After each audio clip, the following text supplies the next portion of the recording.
जय माता दी मित्रों। मैंने आपको इस कहानी के पिछले भाग में बताया था कि किस प्रकार गणेश जी के श्राप द्वारा तुलसी जी का विवाह जो है वो दैत्यराज जालंधर से हो जाता है। अब सुनते हैं हम कि किस प्रकार तुलसी जी का विवाह विष्णु जी से हुआ। तो हुआ ये कि एक बार की बात है कि दैत्यों में और जो देवता हैं उनके बीच में युद्ध छिड़ा। तो जो हमारी तुलसी जी जो हैं वो बहुत ही पतिव्रता थीं और भगवान विष्णु की भक्त भी थीं। हालांकि हुई वे राक्षस कुल में ही जन्मी थीं और राक्षस कुल में ही उनकी शादी हुई थी, किंतु वे भगवान विष्णु को बहुत मानती थीं, उनकी पूजा बहुत करती थीं। तो जो जालंधर है, जब वो दैत्यों और देवताओं के युद्ध में गए तो तुलसी जी जो है वो अपना संकल्प लेके भगवान विष्णु की पूजा में बैठ गई ताकि उनके पति जो हैं वे उस युद्ध को जीत जाए।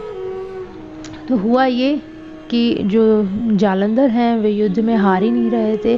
सभी देवता जो हैं वो युद्ध में पराजित होकर परेशान होने लगे और अंत में वह भगवान विष्णु के पास गए कि वह कुछ करें ताकि जालंधर जो है उसे हम हरा सके और हम देवता जो हैं वो जीत सकें युद्ध में। तो भगवान विष्णु कहते हैं कि भाई देखो, वृंदा जो है वो तो तुलसी जी जो हैं वो तो मेरी परम भक्त हैं, मैं उनके साथ में छल नहीं कर सकता। किंतु जो देवता हैं वो उनके पीछे पड़ गए कि नहीं, आपको कुछ तो हमारी मदद करनी ही पड़ेगी ताकि हम इस युद्ध को जीत सकें, हार ना जाए। तो भगवान विष्णु जो हैं वो अंत में क्या करते हैं कि जो वृंदा है यानी जो तुलसी जी जो हैं उनके महल पहुंचते हैं, लेकिन जालंधर का रूप धारण करके। जैसे ही जालंधर को तुलसी जी अपने समक्ष पाती हैं तो वो भगवान की पूजा से उठकर तुरंत ही भगवान विष्णु यानी कि जालंधर के पैर छूती हैं।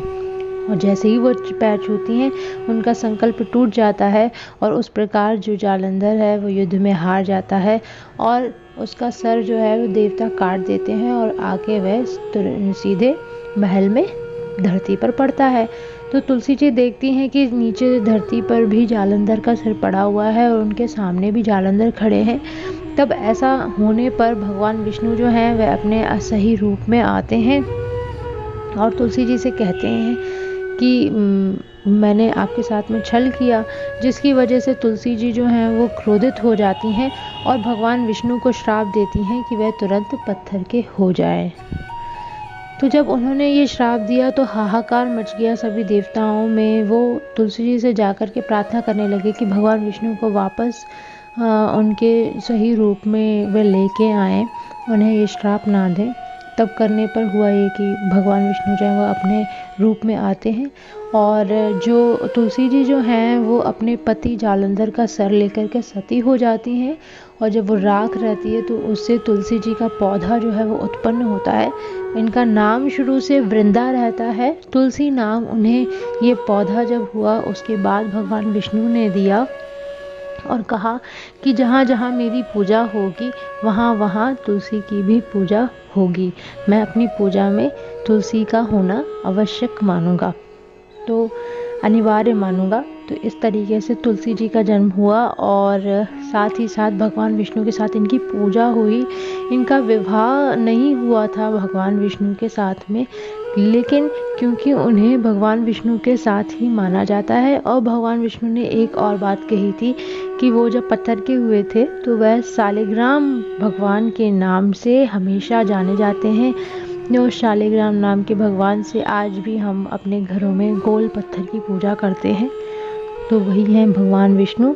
और इस तरीके से भगवान विष्णु की तुलसी जी के साथ में शादी की जाती है। क्योंकि उनके साथ उनकी पूजा होती थी इसलिए लोगों ने उनकी शादी करना आज के दिन यानी कि देवउठनी एकादशी के दिन शुरू करी। तो ऐसी ही कहानी थी हमारी तुलसी जी की और भगवान विष्णु की शादी की और भगवान शालिग्राम की।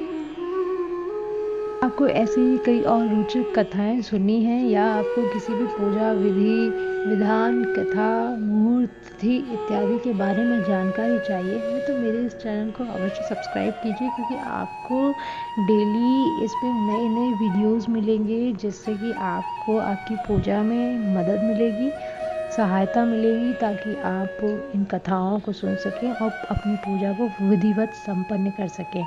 तो इसी आशा के साथ कि आप मेरे इस चैनल को सब्सक्राइब करेंगे, मेरे इस वीडियो को लाइक करेंगे और अपने मित्रों के